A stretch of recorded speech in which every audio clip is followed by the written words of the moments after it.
자, 오늘은 누가복음 23장 할 참이죠. 23장은 재판받는 내용하고 십자가에서 운명하시는 내용, 그리고 장사되시는 것까지 23장에 기록되어 있죠. 자, 23장 첫 번째 이야기입니다.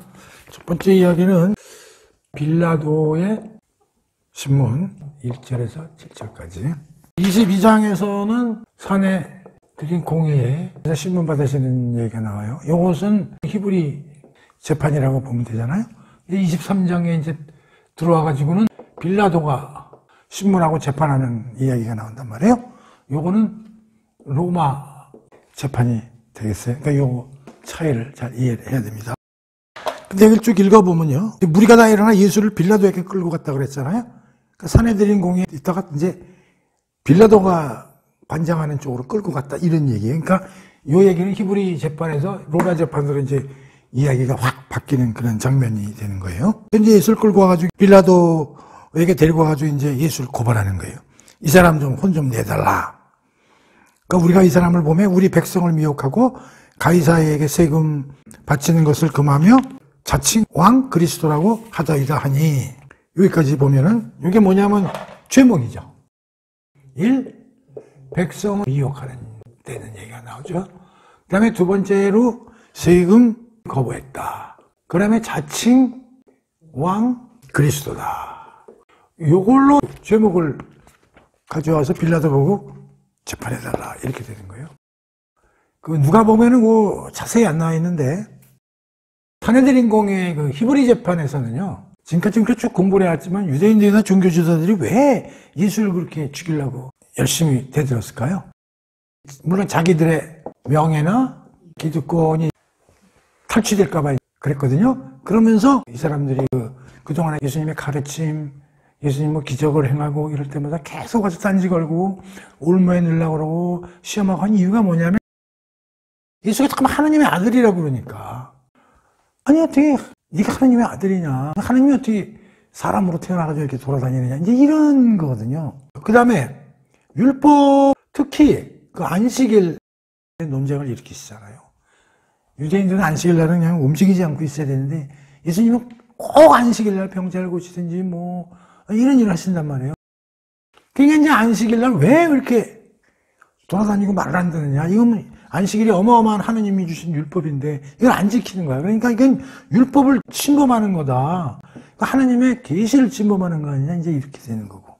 그 다음에 이제 고쳐주면서 너는 죄를 사함을 받았다 하고 이러니까, 네가 뭔데 젊은 친구야, 죄를 사하는 능력을 가졌다는 거야. 야, 이거 뭐 완전 사칭이다, 이제 이러는 거죠. 그리고 이제 성전을 막 둘러먹고 막 이러시잖아요. 근데 이건 가만히 보면 다 뭐예요? 이게 종교적인 추라버리 있는 거잖아요. 근데 가만히 보면 여기서는 뭐예요? 백성을 미혹했다? 이건 무슨 사회 불안을 조성했다 뭐 이런 거고, 세금 거부는 로마 정책을 이제 받아들이지 않았다는 거고, 자칭 왕이다 그러는 건 이 당시 영모죄, 구테타 세력이다, 이런 걸로 몰아버리니까, 지금 그 23장 1장 7절에서는 이렇게 간단하게 누가복음에 나와 있지만 이런 큰 변화가 숨어 있는 걸 우리가 알아야 돼요. 근데 그거를 누가복음에서 누가는 그렇게 자세히 기록을 안 했지만, 우리가 요한복음이나 마태복음 공부를 하면서 이제 다 이게 다 드러나는 거거든. 그러니까 뭐요? 히브리 재판에서 로마 재판으로 지금 바뀌는 과정이다. 그리고 특히 고발, 죄목이 종교적 추락을 해서 정치적인 문제를 들고 나면서 완전히 바꿔버리는. 왜 이렇게 바꿨을까요? 왜 이걸 가지고 와서 고발했을까요? 이유는 이렇게 해야 십자가 처형으로 몰구할 수 있기 때문에 이런 짓을 하는 거예요. 이 유대의 종교 지도자들이 왜 십자가 처형으로 몰구하려고 했을까요? 이 유대의 종교자들이 여기서도 처형을 할 수가 있을 텐데 말이죠. 근데 여기서 십자가 처형이 이제 안 되는 거거든요. 이 당시에는 죽이는 거는 종교적인 문제고 유대인의 문제라도 로마 정부에서 허가를 받아야 된다는 이제 그런 입장이 있고요. 또 하나는 그 자기네들 손에서 죽이더라도 십자가로 죽일 수는 없고 돌로 쳐 죽여되거나 그렇게 할 수 있는데, 그거 가지고는 종교 지도자들이 마음을 못 놓는 거예요. 안심을 못 해요. 왜냐하면 예를 들어서 예수를 그렇게 죽이면은 그 추종자들이나 굉장히 많은 무리들이 쫓아다녔잖아요. 그러니까 그들이 들고 일어나는 거야. 왜 예수를 죽였느냐, 종교 지도자들한테.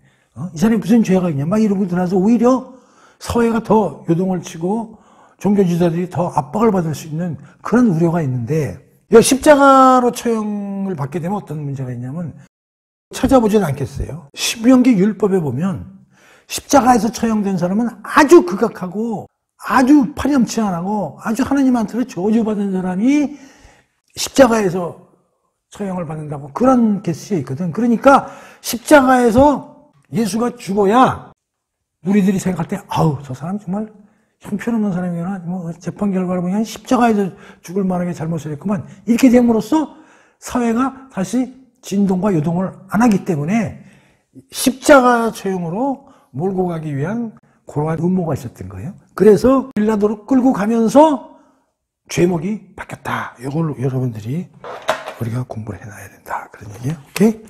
그 다음에 3절에 가서 보면 빌라도가 이제 예수한테 묻는 거예요. 유대인의 왕이냐? 그랬더니 내 말이 옳도다. 예수님이 또 다른 복음서와는 달리 누가는 이제 이렇게 쓰네. 내 말이 옳다. 그래서 내가 유대인의 왕이다. 그러니까 빌라도가 대제사장들과 무리에게 이르되 내가 보니 이 사람은 죄가 없도다 하니 무리가 더욱 강하게 말하되 그가 온 유대에서 가리키고 갈릴리에서 시작하여 여기까지 와서 백성을 소동하게 하나이다. 근데 이 파트가 조금 이해하는데 상당히 어려움이 좀 있어요. 3절에서 5절. 유대인의 왕이냐? 이렇게 물었어요. 예수가 그렇다. 그럼 뭘로 잡아넣어야 돼? 모반죄 바역죄로 잡아넣어야 되는데 여기서 의외로 빌라도의 반응이 어떻게 나옵니까? 죄가 없다. 요게 1차 무죄임을 빌라도가 밝히는 거예요. 근데 아니 죄가 왜 없어? 여기 보면 유대인의 왕이냐. 그렇다고 그러는데 왜 죄가 없다고 그러느냐. 그거는 뭐냐면 여기는 자세히 안 나오는데 크게 두 가지 이유를 보면 됩니다. 첫 번째, 그거에 대한 근거는 뭐가 있냐면 요한복음 18장 36절 37절하고 마태복음 27장 19절. 우선 그 요한복음 18장 36절 37절에 보면은 예수님께서 이제 뭐라고 그러시냐면 내 나라는 이 세상에 속한 것이 아니니라. 만일 내 나라가 이 세상에 속한 것이었다면 내 종들이 싸워 나로 유대인들에게 넘겨지지 않게 하였으리라. 이제 내 나라는 여기에 속한 것이 아니니라. 이게 무슨 얘기냐면 내가 만들려고 그러는 나라는 이 세상적인 나라 그런 게 아니야. 난 영적인 싸움으로 우리 죄 짓는 사람들을 죄에서 사면하고 죄에서 구원하고 하나님이 통치하시는 세상 나라와는 다른 질서로 운영되는 나라, 그걸 만들어 온 사람이지 내가 너희들이 생각하는 로마 정부 황제에게 뭐 대들고 깨부시고 점령해서 내가 뭐 나라를 다스리고 이런 개념으로 온 게 아니야. 만약에 그런 걸로 왔다면 내가 순순히 집혀와가지고 너희 옆에 이렇게 재판을 받겠냐? 한번 생각해봐라. 이런 뜻이거든요. 여기는 그냥 간략하게 누가가 죄가 없는 이라 했지만 요한복음은 이렇게 이제 예수님이 얘기하시는 게 다 기록이 돼 있단 말이에요. 두 번째는 마태복음 27장 19절. 빌라도가 재판석에 앉았을 때 그의 부인이 사람을 보내어 이르되 저 오른 사람에게 아무 상관도 하지 마라. 오늘 꿈에 내가 그 사람을 하여 애를 많이 태웠나이다 하더라. 꿈에서 뭔가 희한한 꿈을 꾼 거야. 근데 예수 같은 사람이 나타났겠지, 꿈에. 근데 그 사람이 죄 있는 사람이 아니게 이제 꿈을 꾼 거죠. 그래서 그 사람 괜히 잘못 건드렸다간 당신하고 나한테 해가 될 일이 벌어질 것 같으니까 그거 웬만하면 대충 해서 재판 마무리해라. 이렇게 이제 메시지가 들어온 거라는 거지. 그러니까 빌라도가 가만히 들어보니까 뭐 종교적인 문제 같고 또 망할 꿈자리까지 뒤숭숭하다 보니까 뭐라 그런 거야? 죄가 없다고 이제 일단은 판단을 내린 거예요. 오케이? 그런 다음에 6절 7절 보십시다. 빌라도가 죄가 없다고 이제 얘기를 한 거예요. 그랬더니 무리가 그냥 달려들면서 죄가 없어요. 그 사람 하고 다니는 걸 계속 갈릴리 때부터 한번 추적해 보세요. 얼마나 사회를 혼란시키고 그랬는지 아십니까? 이제 막 이렇게 대된 거죠. 그러니까 자기가 무죄라고 발선을 했는데 뭔가 분위기가 심상치가 않아. 그러고 있던 차에 6절 봅시다. 빌라도가 듣고 뭘 들어? 군중들이 웅성웅성 하는 소리를 듣고 그가 갈릴리 사람이냐 물어. 근데 너 어디 사람이야? 예수 보고 그러니까 나 갈릴리 출신이라고 이제 대답을 했던 모양이죠. 헤롯의 관할에 속한 줄 알고 헤롯에게 보내니 그때 헤롯이 예루살렘에 있더라. 그러니까 예수님이 갈릴리에서 이제 사역을 하시고 갈릴리 나사렛에서 태어났어요. 근데 그때 갈릴리 지역은 헤롯 대왕의 아들인 헤롯이 분봉왕으로 이제 다스리고 있을 때니까 아유 네가 태어난 곳으로 재판 관할권을 좀 이양해야 되겠다. 이렇게 이제 생각을 먹은 거 꾀를 낸 거예요. 근데 마침 헤롯이 6월절을 지키기 위해서 예루살렘에 또 와 있던 거예요. 그러니까 잘 됐다. 그러면서 예수를 패스를 하는 거죠. 그게 이제 첫 번째 무죄 선고를 하고 나서 무리가 웅성웅성거리고 그걸 받아들이지 않으니까 첫 번째 꾀를 내서 탁 헤롯한테 패스를 했다는 얘기입니다. 자, 그 다음에 두 번째 이야기는 이제 헤롯의 신문에 관한 이야기죠. 요 8절에서 12절까지 이야기거든요. 자, 이제 헤롯한테 패스를 했어요. 그때 이제 헤롯이 맡아가지고 신문을 하는데 헤롯이 예수를 보고 매우 기뻐하니, 이거 의외예요. 헤롯이 예수를 보고 좋아하네요. 이는 그의 소문을 들었으므로 보고자 한 지 오래였고 또 무엇이나 이적 행하심을 볼까 바랬던 연고리라. 여러 말로 물으나 아무 말로 대답하지 아니하시니 대제사장들과 서기관들이 서서 힘써 고발하더라. 헤롯이 그 군인들과 함께 예수를 업신여기며 희롱하고 빛난 옷을 입혀 빌라도에게 도로 보내니 헤롯과 빌라도는 전에는 원수였으나 당일에 서로 친구가 되니라. 그런데 헤롯이 예수를 보고 되게 반겨. 그러니까 헤롯은 예수의 소문을 많이 들은 거야. 그런데 예수가 뭐 기적도 행하고 뭐 여러 무리들을 이끌고 가고 뭐 여러 가지 희한한 얘기들을 많이 하니까 그 사람 한번 만나보고 싶다. 이제 이런 생각이 있다가 이제 드디어 오늘 만나게 된 거지. 그게 이제 예수가 상당히 오병이어도 하고 뭐 무리도 갖고 뭐 이런 얘기를 들었겠지. 뭐 병자도 고치고 그러니까 여기서 뭐 하나 또 기적 한번 또 볼 수 있는 기회가 있나? 그래가지고 뭐 좀 한번 시켰을 것 같아. 당신 말이야, 뭐 좀 한번 해보셔. 뭐 이렇게 했겠지. 근데 예수가 뭐라고 그러냐면 아무 반응이 없어. 그러니까 지친 거야, 헤롯이. 아무 말도 안 하고 그러는데 무슨 그 신문을 하고 재판하려고 그러면 절차도 복잡하고 하니까, 내가 보고 싶었던 건 사실이지만 사람을 만나고 보니까 뭐 이렇게, 자기가 원하는 거 해주지도 않고 그러니까 마음에 안 드는 거야. 그러고 있는데 종교 지도자들과 서기관들은 헤롯한테도 살려들면서 사람 말이지 죄가 많으니까 빨리 죽여라 또 이렇겠지. 그러니까 뭐라고 그러냐면 그냥 보내기도 뭐하고 막 관중들이 떠들고 그러니까 어떻게 막 때리고 희롱하고 반짝반짝한 또 옷을 입혀가지고 어디로 보내? 빌라도에게 다시 보낸 거야. 근데 여기서 이제 때리고 조롱했다는 거예요. 왜냐하면 그냥 보내면 또 거기 온 친구들이 웅성웅성하니까. 그러면서 여기 재미난 말이 나오대. 헤롯과 빌라도는 전에는 원수였으나 당일에는 서로 친구가 되니라. 그러니까 헤롯과 빌라도는 다르죠, 출신이. 빌라도는 저 로마로부터 다스리는 권한을 위임받은 종족이고, 저 헤롯은 이제 물론 유대인은 아니죠. 그 이방 이두메 지역에 있는 사람이지만 파견된 사람이 아니라 그냥 그 지역에 있는 사람을 하나 골라가지고 로마 정부에서 다스리라고 했던 사람이니까 둘이 적대적이었어요. 그런데 예수를 죽이는 문제에 대해서는 서로 친구가 되니라라고 이제 누가가 그렇게 썼네요. 세 번째 이야기는 다시 빌라도에게 다시 온 거죠. 그러니까 빌라도의 여기 1차 신문이고 2차 신문이 다시 시작되는 13절에서 25절까지 이제 이야기가 되는 거예요. 쭉 읽어볼게요.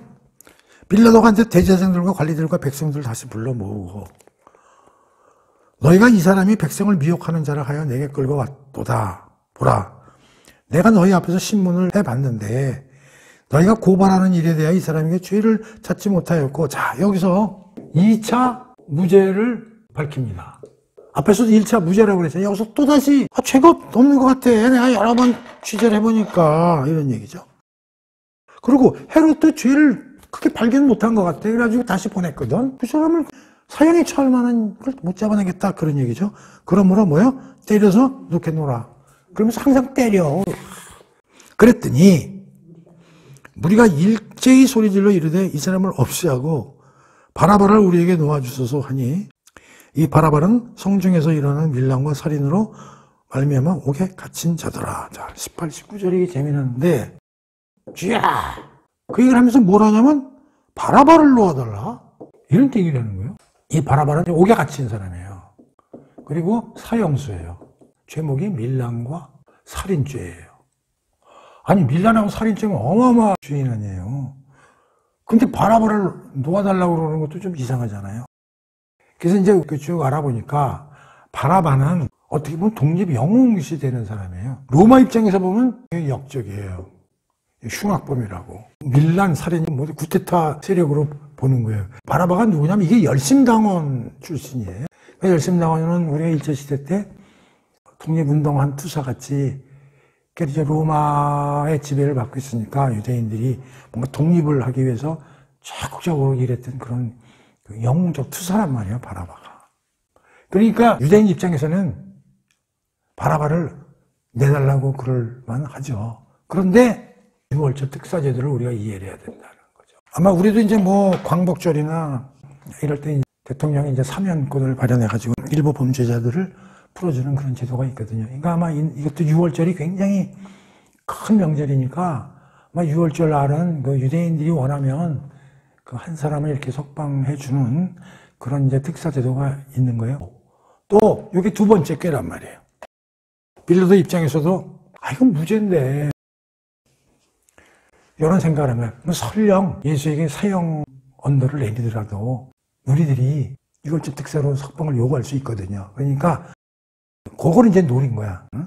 그래가지고 하도 종교지도자들이 막 대드니까 그래 알았어 니네 말대로 내가 사형 언도를 내릴게. 그 대신에 유월절 특사제도라는 게 있걸랑 이번엔 누굴 놓아줄까? 이렇게 이제 꾀를 낸 거예요.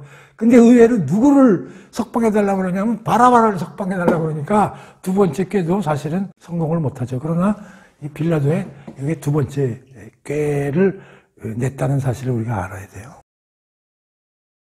22절이요.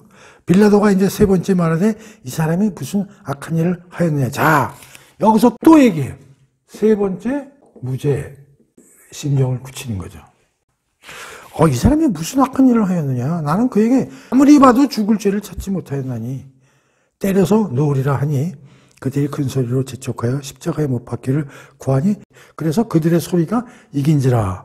이게 뭐냐면 빌라도도 야 이거 쉽지 않네. 이거 내 생각은 무죄인데 이거 무죄로 내버려뒀다가는 저 무리들이 또 형편없는 재판했다고 막 로마 정부에다 갖다 일러바치고 막 이럴 소지가 상당히 있네. 이런 생각을 이제 하게 된 거죠. 이에 빌라도가 그들이 구하는 대로 하기를 언도하고 그들이 요구하는 자 밀란과 살인으로 말미암아 옥에 갇힌 자를 놓아주고 바라바를 놓아준 거죠. 예수는 넘겨주어 그들의 뜻대로 하게 하느니라. 자, 빌라도의 2차 신문에 관한 이제 이야기를 우리가 공부를 했는데 여기서 핵심적으로 요약을 해볼게요. 빌라도의 1차 신문, 2차 신문을 봐가지고 빌라도는 세 번에 걸쳐 무죄라는 심정을 굳힙니다. 그리고 세 번에 걸쳐서 이 친구는 죽일 만한 죄가 없다고 무리들한테 얘기를 합니다. 그러나 군중들의 반응이 죽이라고 계속 소리 지르고 빌라도를 압박합니다. 빌라도 입장에서는 꾀를 세 개를 냅니다. 그걸 모면하기 위해서. 첫 번째 꾀가 헤롯에게 재판 넘겨서 모면하라고 그랬는데 헤롯이 다시 돌려보냈기 때문에 이게 실패하고요. 두 번째는 6월절 특사제도를 통해서 내가 니들 원하는 대로 해주겠다. 그 대신에 혹시 니들 특사제도라는 게 있는데 이제 요구하면 내가 석방해줄 용인이 있어. 요렇게 해가지고 꾀를 내는데 이것도 그들이 십자가에 못 박으라고 아우성을 치기 때문에 오히려 엉뚱한 바라바가 석방해내는 이런 문제도 실패합니다.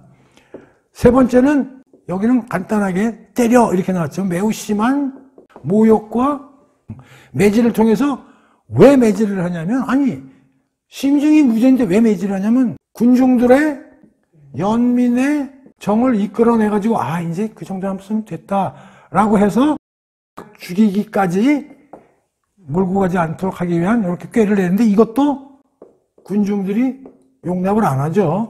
그래서 결국 무죄의 심증이 있음에도 불구하고 군중들의 난리법석으로 무죄 선고했다가는 자기의 자리가 위험해질 수도 있다는 판단하에 결국 십자가에 넘겨주는 이런 결정이 내려지는 겁니다. 그게 빌라도의 2차 신문의 내용이에요. 오케이? 근데 여기서 이제 재미난 거 하나 봅시다. 지금 바라바는 예수가 십자가에 처형되는 재판 결과로 오히려 바라바가 석방이 되죠? 그래서 이거를 영적으로 생각해보면 바라바가 우리죠, 우리.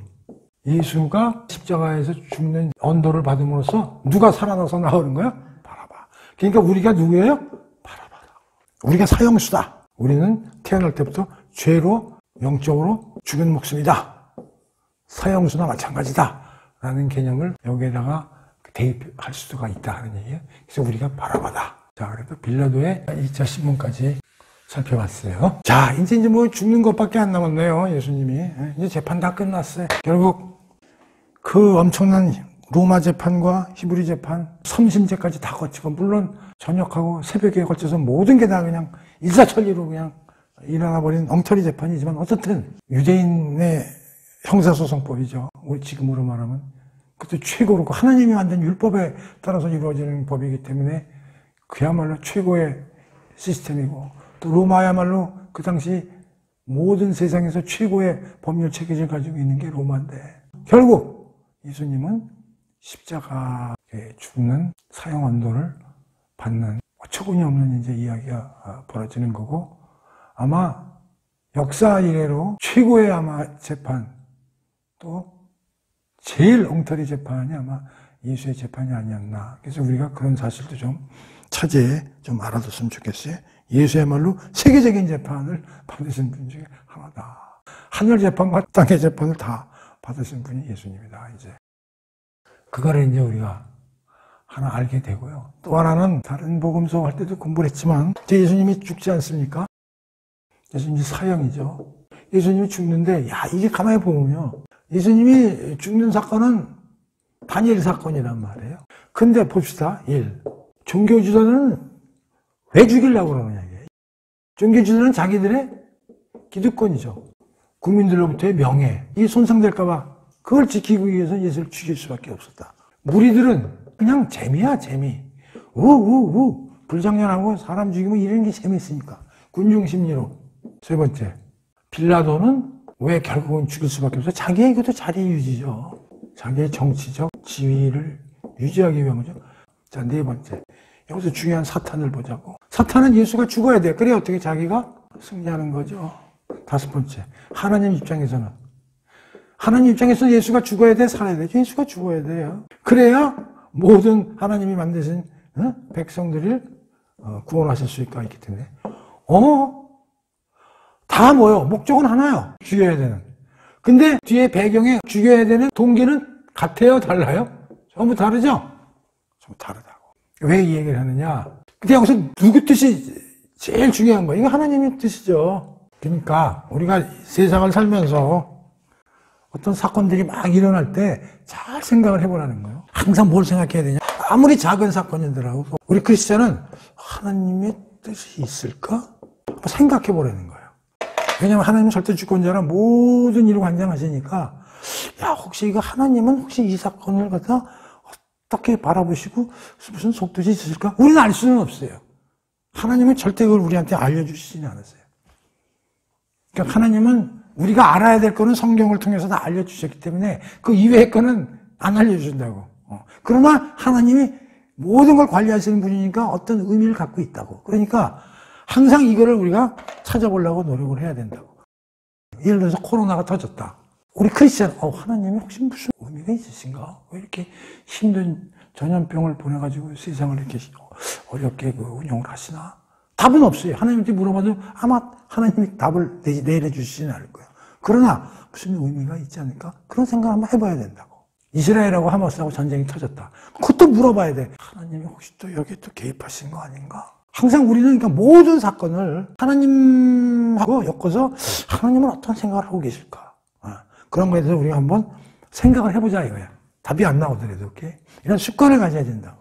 예를 들어서 무슨 평론가들이 모이고 외교 전문가들이 모여서 또 전쟁에 일어나면 서로 분석도 하고 평론도 하고 막 그러잖아요. 그건 이제 인간들 머리에서 나오는 평가고, 혹시 하나님은 이 문제를 어떻게 바라보고 있을까? 이런 걸 항상 우리가 생각하자는 거예요. 오케이. 그래서 오늘 우리가 예수님의 십자가 사건에 대해서 관련되는 사람들이 뒷동기들 다 틀리잖아요. 그렇죠? 근데 사건은 하나야. 죽여라. 이런 것도 우리가 차제에 한번 생각해 볼 수 있는 것이죠. 그 다음에 이제 네 번째 이야기죠. 골고다로 향하는 길 26에서 38입니다. 골고다는 이제 그 처형 장소죠. 그들이 이제 예수를 끌고 갈 때 처형하러 이제 처형 장소를 끌고 가는 거죠. 예수를. 시몬이라는 구레네 사람이 시골에서 오는 것을 붙들어 그에게 십자가를 지어 예수를 따르게 하더라. 26절에 이제 재미난 얘기가 나오죠. 예수가 이제 그동안에 뭐 저녁부터 새벽까지 그냥 뭐 여기 끌려가고 저기 끌려가고 재판을 뭐 6번씩 받고 또 맞고 많이 모욕당하고 많이 지치셨단 말이에요.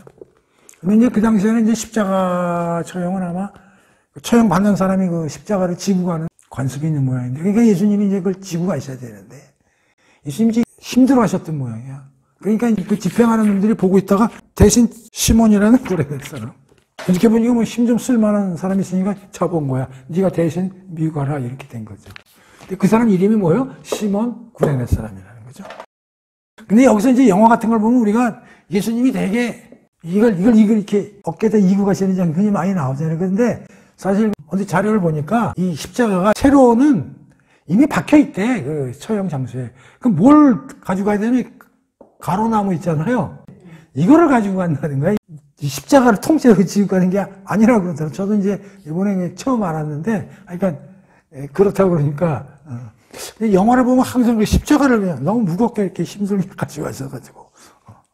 근데 이제 시몬 구레네 사람이 이제 끌려온 거야. 근데 이 구레네는 이게 북아프리카 지역이고, 시몬은 이건 유대인들이 쓰는 이름이라는 거죠.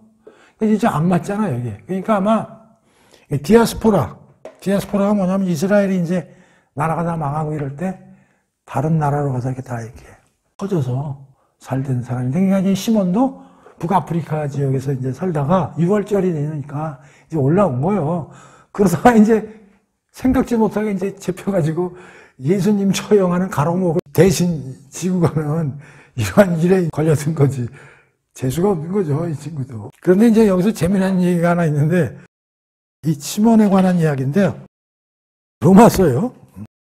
그렇게 중요한 건 아닌데, 그래도 참 신기해서 한번 찾아봅시다. 로마서 16장 12절 하고요. 마가복음 15장 21절이에요. 이 로마서 16장은 이제 로마서를 다 쓴 다음에 자기를 도와주고 자기와 같이 했던 사람들 이름을 쭉 써가지고 로마의 교인들한테 서신에다가 쓴 거거든요. 거기 이제 13절을 보면 이런 말이 있어요. 주 안에서 택하심을 입은 루포와 그의 어머니에게 문하노라. 그의 어머니는 내 어머니니라. 그러니까 여기에 루포라는 친구 이름이 나오고 그의 어머니.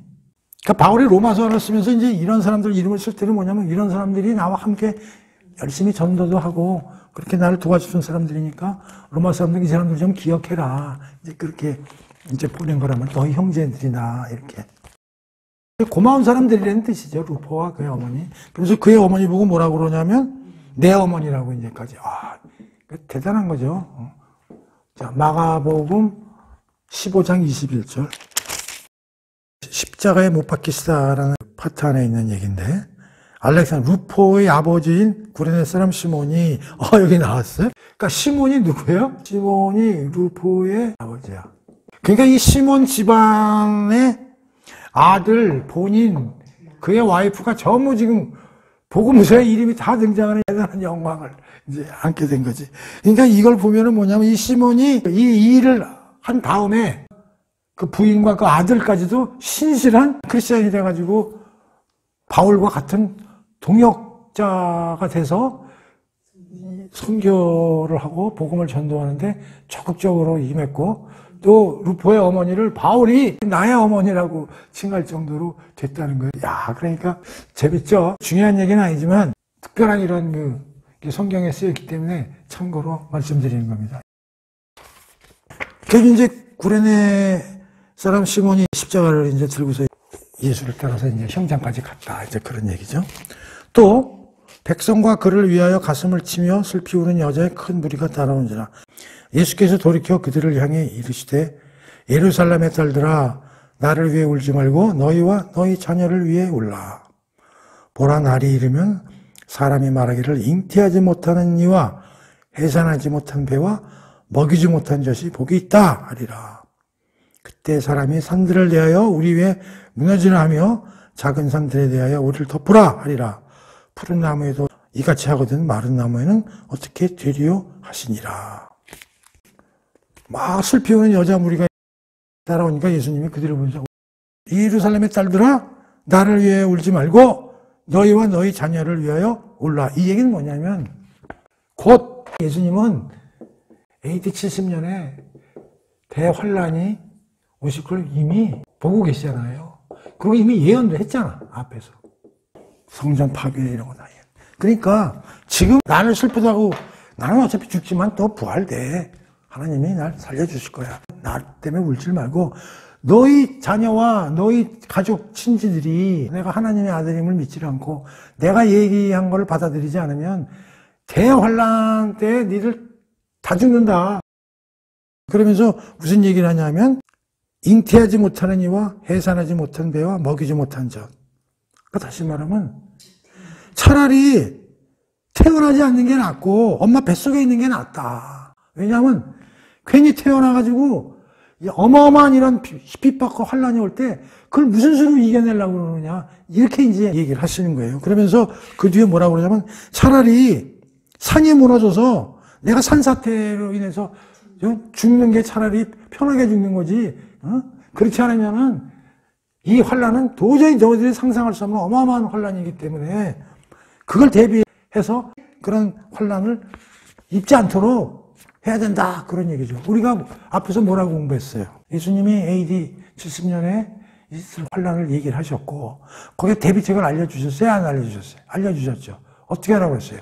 성으로 들어가지 말라고 그랬잖아요. 근데 나중에 역사가들이 살펴보니까 성에 들어가서 죽은 사람 이제 예수를 믿는 사람은 많이 없었다고 그러잖아요. 그들이 요단강 우편으로 다 대부분 다 피난 갔다고 그러잖아요. 그 얘기하는 거란 말이에요, 바로.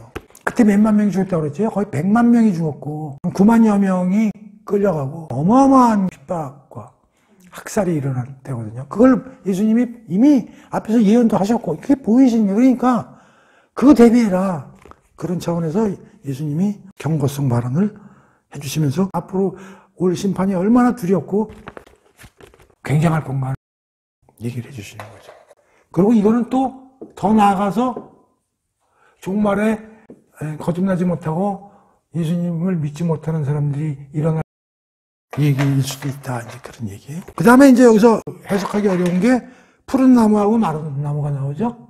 마른 나무는 물기가 있어요? 없어요? 물기가 없죠. 여기는 이 물기를 다른 말로 하면 생명이라고 생각해 보자는 거예요. 요거와 관련해 가지고요 이런 귀절이 있는데 한번 찾아볼까요? 잠언입니다. 28절에서 30절 한번 읽어볼게요. 자기 재산만을 의지하는 사람은 마른 낙엽처럼 떨어지지만 의로운 사람은 푸르른 잎사귀처럼 힘차게 번성한다. 마른 낙엽을 나무로 고쳐보세요. 자기 재산만을 의지하는 사람은 마른 낙엽같이 금세 말라서 비틀어져서 떨어지지만 의로운 사람은 푸른 잎사귀처럼 힘차게 번성한다. 자, 그러니까 푸른 나뭇잎을 잠언에서는 뭐라고 그래? 의인이라고 표현하고 있죠. 그렇죠? 그리고 이 푸른 나무는 힘차게 번성한다. 그에 반대되는 마른 나무, 마른 잎은 땅에 떨어진다. 심판받는다. 여기는 번성한다. 이런 의미로 잠성에 쓰여있잖아요. 자, 그러니까 여기서 예수님이 뭐래? 푸른 나무도 이와 같이 하거든. 그러니까 푸른 나무 뭐야? 자기를 얘기하는 거야. 예수님을 얘기하는 것이죠. 이 세상에서 의인은 예수님밖에 없잖아. 우리는 예수님이 죽음으로써 예수님의 의로운 걸 받아서 의인으로 칭해지는 거지. 우리는 의인이 없어요. 의인은 유일하게 누구만 의인이에요? 예수. 그런데 여기 푸른 나무는 그러니까 뭐예요? 당신을 얘기하는 거예요. 그러니까, 야, 나도 이렇게 핍박을 당하는데, 말 안 듣는 유대인 놈들아, 종교 지도자 같은 놈들아, 너희는 마른 나무잖아. 너희들의 나중에 심판은 어마무시할 거다. 이런 걸 이제 얘기해 주시는 게 이해돼요? 그 다음에 32절, 33절이죠. 또 다른 두 행악자도 사형을 받게 되어 예수와 함께 끌려가니라. 그러니까 사형장에는 예수님만 가신 게 아니라 다른 사형수가 두 명이 이제 대기하고 있는 거예요. 근데 그들은 누구냐면 행악자예요. 악을 행하는 사람들. 해골이라는 곳에 이르러 예수를 십자가에 못 박고 두 행악자도 그렇게 하니 하나는 우편에 하나는 좌편에 있더라. 여기서 해골은 사형장이니까 거기서 사람들을 많이 처형하니까 거기 죽은 자의 해골들이 바글바글 할 거 아니냐 이제 이렇게 생각할 수 있는데 그건 아니고요. 지형이 그렇게 생겼답니다. 위에서 이렇게 내려다보면 그 지형이 해골같이 생겼대요. 그러면 이 해골은 뭐가 같으냐면 골고다 또는 갈보리 뭐 이런 게 다 같은 뜻의 처형 장소를 뜻하는 거예요. 근데 거기에 두 사람하고 그러니까 십자가에 못 박고 못이 박혔어요. 그렇죠? 못이 박혔어요. 못이 박혔어. 못이 박혔어요. 그러면서 죽는 건 아니죠. 이에 예수께서 이르시되 그러면서 이제 못이 박히니까 못을 박는 군인들 뭐 이런 사람들이 일을 했을 거 아니에요. 그러니까 그들을 욕하지 않고 아버지여 저들을 사하여 주옵소서. 그들을 용서하여 주옵소서. 저들이 지금 무슨 짓을 하는지를 모릅니다. 마지막 십자가에 못 박히기까지 그들에 대한 사랑의 용서를 베푸시는 예수님이죠. 그들이 옷을 나눠 제비뽑을세. 옷을 나눠 제비뽑을세라는 거는 예수님의 그 옷을 베껴가지고 누가 그 옷을 가져갈 건가 제비를 뽑았다 그런 얘기예요. 그래서 예수님이 나신으로 십자가에 매달리셨다 그런 얘기예요. 그래서 십자가는 아주 처절하게 힘든 형벌이지만 그보다 더 힘든 거는 모욕과 수치라는 거예요. 우리가 받아야 될 수치를 예수님이 옷까지 다 벗겨주셔가지고 이제 수치를 당하신 거죠. 그리고 백성은 이제 구경하는데 관리들은 비웃어 이르되 네가 남을 구원하였으니 만일 하나님이 택하신 자 그리스도이면 자신도 구원할지어다 하고 군인들도 희롱하면서 당신이 선지자야? 당신 하나님의 아들이야? 당신이 구원한다고? 그럼 당신부터 구해봐. 이제 이렇게 모욕을 하는 거죠. 그런데 군인들도 희롱하면서 나와 신포도주를 주며 내 신포도주는 주제로서의 성격도 좀 있다고 그러더라고요. 난 잘 모르는데. 그리고 갈증 해소에 단 포도주보다 신포도주가 굉장히 그 효과가 좋답니다. 그 갈증 해소에. 내가 만일 유대인의 왕이면 내가 너를 구원하라 하더라. 그 위에 있는 유대인의 왕이라고 쓴 패가 있더라. 십자가에 못 박힌 예수님 위에는 뭐가 팻말이 붙어 있다고? 유대인의 왕이라 쓴 패가 있더라. 그런데 이제 요한복음 같은 데서는 자칭 유대인의 왕이라는 패가 있다고 그러면서 그 패가 세 나라의 말로 쓰여 있다고 그랬죠. 그렇죠? 그럼 찾아볼까요? 요한복음 19장 19절 20절 보겠습니다. 빌라도가 패를 써서 십자가 위에 붙이니 나사렛 예수 유대인의 왕이라 기록되었더라. 20절 예수께서 못 박히신 곳이 성에서 가까운 거로 많은 유대인들이 이 패를 읽는데 그 패가 뭐야? 히브리 말, 로마 말, 헬라 말로 기록되었더라. 이렇게 돼 있어요. 그러니까 요한복음에 자칭 유대인의 왕이라고 쓰여 있지만 자기가 유대인의 왕이라고 거짓말했다는 거지 사실은. 그렇게 해서 그 죄로 붙여졌지만 진짜 유대인의 왕이 맞는 거죠. 그것이 히브리 말과 로마 말과 헬라 말로 기록되어 있다는 것은 그 당시에 모든 민족과 모든 나라 사람들이 와가지고 다 알아볼 수 있게끔 이분이 진짜 하나님의 아들이요 왕 중의 왕이라는 사실을 전파한 꼴이 되어버리게 된 거죠. 그런데 이제 누가복음에서는 간략하게 이렇게만 이제 기록되어 있네요. 그의 위에는 유대인의 왕이라 쓴 패가 있더라. 이렇게. 그 다음에 다섯 번째는 그래서 예수님이 이제 그 두 행악자와 같이 십자가에서 이제 못이 박혔는데 39절에서 43절까지입니다. 달린 행악자 중 하나는 비방하여 이르되 네가 그리스도가 아니냐 너와 우리를 구원하라 하니 또 한 사람이 있다가 그 사람을 꾸짖어 이르되 네가 동일한 정죄를 받고서도 하나님을 두려워하지 아니하느냐 우리는 우리가 행한 일에 상당한 보응을 받는 것이니 이게 당연하거니와 이 사람이 행한 것은 옳지 않은 것이 없느니라 하고 이르되 예수여 당신의 나라에 임하실 때에 나를 기억하소서. 예수님께서 이르시되 내가 진실로 내게 이르오니 오늘 네가 나와 함께 낙원에 있으리라 하시니라. 자, 이 그림이 참 그려볼게요. 이렇게 되어 있는 거죠. 여기가 죄인 1이죠. 여기 죄인 2이고요. 여기 예수님이죠. 그런데 죄인 1이 뭐라고 그러냐면 예수님을 비방해요. 어떻게 비방하냐면 네가 그리스도 아니냐? 구원해봐. 왜 거기 이렇게 달려있어? 네가 하나님의 아들이고 메시아 구원자라면 한번 해봐. 이렇게 이제 완전히 약 올리는 거죠. 그랬더니 여기는 다른 사람은 뭐라고 그러냐면 죄인 1을 나무라는 거죠. 야 너는 엄청난 행악을 저지르거든 하나님을 두려워하지도 않느냐? 그러면서 야, 네가 죽는 거는 우리가 마땅히 그런 일을 했기 때문에 죽는 거야, 이 친구야. 자기가 사형을 당하는 거를 인정을 하는 거죠. 그러면서 뭐라 그래?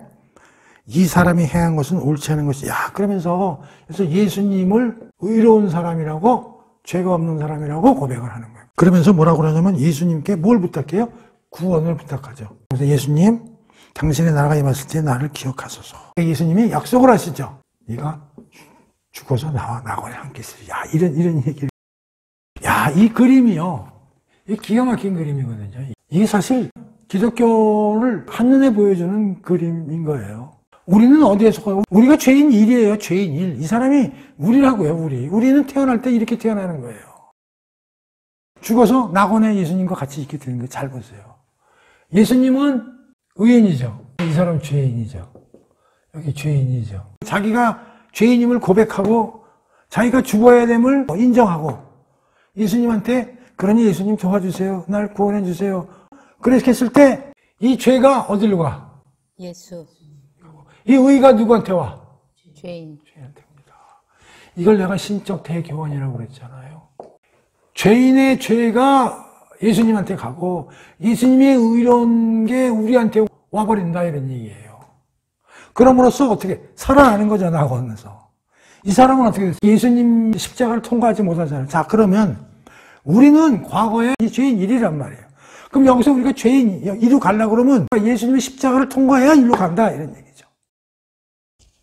그러니까 보면 이 우주에 사는 모든 인간들은 둘 중에 하나예요. 죄인 1이냐 죄인 2냐. 예수를 한가운데 놓고 죄인 1이 이런 얘기를 했다고 해서 그게 우리가 다른 사람이냐? 아니에요. 우리가 여기 있던 사람이에요. 우리 크리스천은 어디서 어디로 옮겨진 사람이 여기서 일로 옮겨진 사람이라고. 뭐야? 예수 그리스도의 십자가를 통해서 이걸 믿음으로 말미암아 우리의 죄가 예수님한테 가고 예수님의 의로운 게 우리한테 왔기 때문에 우리가 살아나서 낙원에 있게 되는데, 자, 여기서 이 죄인 2의 말을 잘 생각해 보라고. 첫 번째 뭐라고 그래요? 자기가 죄인임을 고백해요. 그래서 자기는 응당 십자가에서 죽어야 될 존재라고 알아요. 그러고 나서 예수님께 나는 스스로 구원을 못했는데 예수님 구원해 주세요. 당신은 나를 구원해 줄 수 있을 거예요. 그랬더니 예수가 뭐래? 오케이 말이 넌 오늘 밤에 나와 함께 구원받아 낙원에 있으리야. 아, 이 그림이 이게 대단한 그림이거든요. 그래서 이 두 행악자와 함께 그 예수님이 그 십자가에 매달려 있는 이 그림이 대단히 중요하고 특히 죄인 2가 한 말을 곱씹어서 들어야 돼요. 자, 그 다음에 이제 드디어 운명하시는 이제 이야기가 지금까지 이제 쭉 십자가에 못이 베껴 있는 상황인데 이제 드디어 돌아가시는 얘기가 44절에서 49절까지죠. 보겠습니다. 때가 제6시쯤 돼요. 그래서 제6시라는 것은 정오 12시를 얘기합니다. 해가 빛을 잃고 온 땅에 어둠이 임하여 제9시 때까지 계속하며 제9시는 여기서 우리 시간으로 오후 3시입니다. 성소의 휘장이 한가운데가 찢어지니라. 예수께서 큰 소리로 불러 이르시되 아버지 내 영혼을 아버지 손에 부탁하나이다 하고 말씀하신 후 숨지시니라. 그러니까 지금 못에 박힌 거는 한 9시쯤 박히신 것 같아요. 오전. 근데 이제 3시간 정도 지나가지고 12시쯤 돼가지고 해가 빛을 잃는다는 거예요. 정오에 해가 짱짱 쪄야 되는데 해가 완전히 빛을 잃는다는 거죠. 요한복음에서 예수님은 생명이요 빛이잖아요. 그렇죠? 예수님이 지금 죽어가시니까 빛을 잃는 거죠. 그렇죠? 그래서 해도 징조로 그걸 보여주는 거예요. 깜깜해지는 거예요. 그러면서 어떤 상징이 벌어져 휘장이 쫙 갈라지는 거예요. 이 휘장에 관련해서는 히브리서 10장 20절이요. 휘장을 뭘로 표현하냐면 예수의 몸. 휘장은 예수님의 육체요, 몸이요. 그걸 떠나서 새로운 길이 열리는 것이다. 근데 휘장이 위에서부터 찢어지죠. 사람이 찢으면 아래서부터 찢는데 위에서부터 찢으면 하나님이 하시는 일이라는 거죠. 휘장이 그 원래 그 성막에 여기 이제 성막들이고요. 여기가 이제 내실, 지성소라고 그러죠. 여기 이제 분향단이 있고요. 여기 이제 금초대가 있고, 여기 이제 진설떡성이 있습니다. 이렇게. 그리고 여기 이제 휘장이 있고요. 여기 이제 법궤가 있거든요. 이 휘장 안에는 대제사장밖에 못 들어가요. 그 속죄일 날이요. 여기는 아무나 못 들어. 대제사장만 들어가는데 이게 찢어졌단 말이야. 그러니까 뭐야, 이제 아무나 들어갈 수 있는 거죠. 들어가서 누구와 만나는 거야? 법궤. 법궤가 뭐예요? 하나님이 계시는 것이죠. 그러니까 예수님이 십자가에서 죽으심으로 해서 우리가 십자가를 믿는 믿음으로 말미암아 우리가 하나님과 직접 대면할 수 있는 그런 기회가 열린다는 거죠. 그게 이제 신학적으로 보면 이제 그렇게 이제 되는 거예요. 자, 그러면서 예수가 큰 소리로 아버지 내 영혼을 아버지 손에 부탁하나이다 하고 말씀하시는 숨지시니라. 여기서 이제 예수께서 이제 운명하시면서 하나님께 하신 말씀이 있는데 누가복음에서는 아버지여 내 영혼을 거두소서 이렇게 돼 있고요. 마태는 27장 46절하고요. 그 마가복음은 15장 34절. 똑같은 내용이 되어 있는데 한번 찾아볼게요. 마태복음 27장 46절 보면요. 제9시쯤에, 이게 오후 3시예요. 예수께서 크게 소리질러 이르시되 엘리 엘리 라마 사막다니 하시니 나의 하나님 어찌하여 나를 버리셨나이까. 조금 뉘앙스가 다른데 한번 보세요. 지금 마태복음하고 마가복음에서는 하나님 어찌하여 나를 버리셨나이까 이렇게 얘기를 하죠. 그런데 누가복음에서는 아버지여 내 영혼을 거두소서 이렇게 얘기를 한단 말이에요. 좀 다르네. 그렇죠? 좀 달라요. 뭐가 다르냐면 우선 호칭이 달라요. 여기는 아버지요, 여기는 하나님이에요. 차이점 1. 호칭이 다름. 하나는 아버지, 하나는 하나님. 두 번째는 내용이 달라. 하나는 왜 버리셨나이까. 하나는 내 영혼을 받으셔서. 다르죠? 이걸 어디 다른 강에서나 이런 데서는 이걸 설명하는 데가 없어요. 이제 내가 이거는 생각을 좀 해본 건데, 자, 이런 거예요. 지금 예수님이 오전 9시에 십자가에 못이 박혔습니다. 그리고 정오, 그리고 오후 3시인데, 이때 오후 3시에 운명하십니다. 이때는 이제 쭉 과정이죠. 여기서 이제 해가 빛이 잃는 것이죠. 그러면 아까 우리가 그림에서 봤듯이 예수님이 오신 이유는 우리의 죄를 품고 돌아가신단 말이에요. 그걸 내포적 죽음 그래요. 신학적으로 내포적 죽음. 예수님이 죽는데 우리의 죄를 껴안고 죽으신다 그런 얘기예요. 그럼 여기서 우리의 죄를 껴안고 죽으시는 시점이 있겠죠. 여기서부터인 것 같아. 내 생각에. 해가 빛을 잃었던 얘기는 진짜 이게 제대로 된 일이, 여기는 그냥 걸려있는 거고, 그렇죠?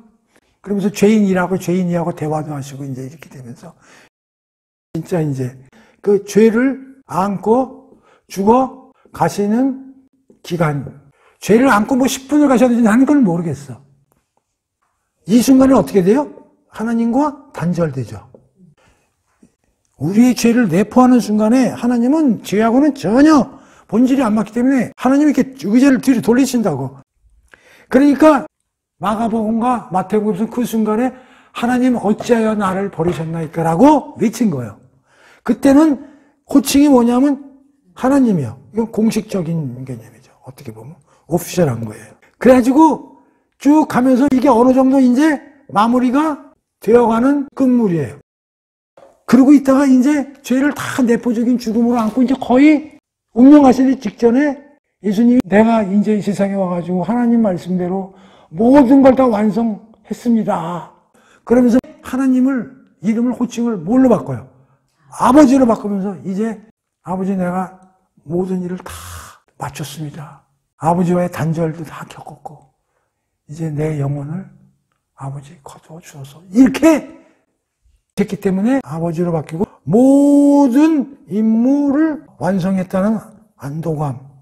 그러니까 누가복음에서 나오는 뉘앙스의 기록과 마태와 마가복음에서 그 뉘앙스 조금 다르단 말이에요. 하나님 왜 나를 버리셨나이까. 요거는 죄를 내포해서 안고 죽어가는 과정이고 마지막에 아버지 나의 영혼을 이제 받아 주옵소서. 무슨 말인지 알죠? 그런 약간의 뉘앙스의 차이가 있지 않느냐 하는 거를 내가 말씀을 드리는 거예요. 그러면서 이제 숨을 거두시는 거죠. 그 다음에 40절. 백부장이 그 된 일을 보고 하나님께 영광을 돌려 이르되 이 사람은 정령 의인이었도다 하고 이를 구경하러 모인 무리도 그 된 일을 보고 다 가슴을 치며 돌아가고 예수를 아는 자들과 갈릴리로부터 온 여자들도 다 멀리서 이 일을 보느니라. 그런데 여기서 그 백부장이 예수님을 뭐라 그래? 의인이라고 그러죠. 정녕 의인이었다. 근데 그 된 일을 보고 그 된 일이 뭔지를 여기에는 잘 안 나와 있어. 그래서 그 된 일이 뭘까 보다가 이게 아닌가 싶어요. 마태복음 27장 51절에서 54절 내용이 아닌가 싶어요. 왜냐하면 이 백부장이 뭐 예수님을 제자들 같이 3년 동안 따라다닌 것도 아니고, 그렇죠. 그럼 예수님이 십자가에서 죽는 것을 순간적으로 보고서, 그 의인이었다. 이렇게 얘기하기도 좀 그렇고. 그래서 내가 복음서를 쭉 찾아보니까, 이 사건을 보고서 아마 얘기한 거 아니겠느냐. 마태복음 27장 51절, 54절 볼게요. 자, 50절 한번 보세요. 예수께서 다시 크게 소리치시고 영원히 떠나시니라. 돌아가셨어. 이에 성소 휘장이 위에서 아래로 찢어서 들이대고 땅이 진동하며 바위가 터지고 무덤이 열리며 자던 성도의 몸이 많이 일어나되, 여기까지. 이런 일이 벌어지는 걸 갖다가 백부장이 보게 된 거죠. 그래서 이건 하늘이 어떤 상징적인 걸 나타내는구나. 이분은 정말 하나님의 아들이고 메시아였구나 하는 걸 이제 백부장은 이제 이방인 아니에요. 그래서 이분은 진짜 의로우신 분이 맞는 것 같구나. 죄가 없는 분이 맞구나라고 생각했다고 우리가 이해를 할 수 있다. 그런 얘기죠. 자, 그 다음에 23장에서의 마지막 이야기. 이제 장사 되시는 이야기죠. 50에서 56.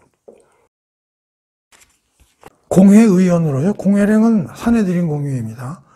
공회의원으로 선하고 의로운 요셉이라는 사람이 있으니 그는 유대인의 동네 아리마다 사람이요 하나님 나라를 기다리는 자라.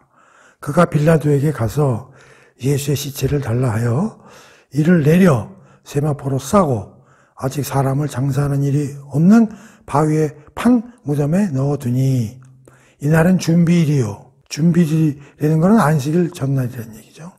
갈릴리에서 예수와 함께 온 여자들이 뒤를 따라 무덤과 그의 시체를 어떻게 두었는지를 확인하고 돌아가 향품과 향유를 준비하더라.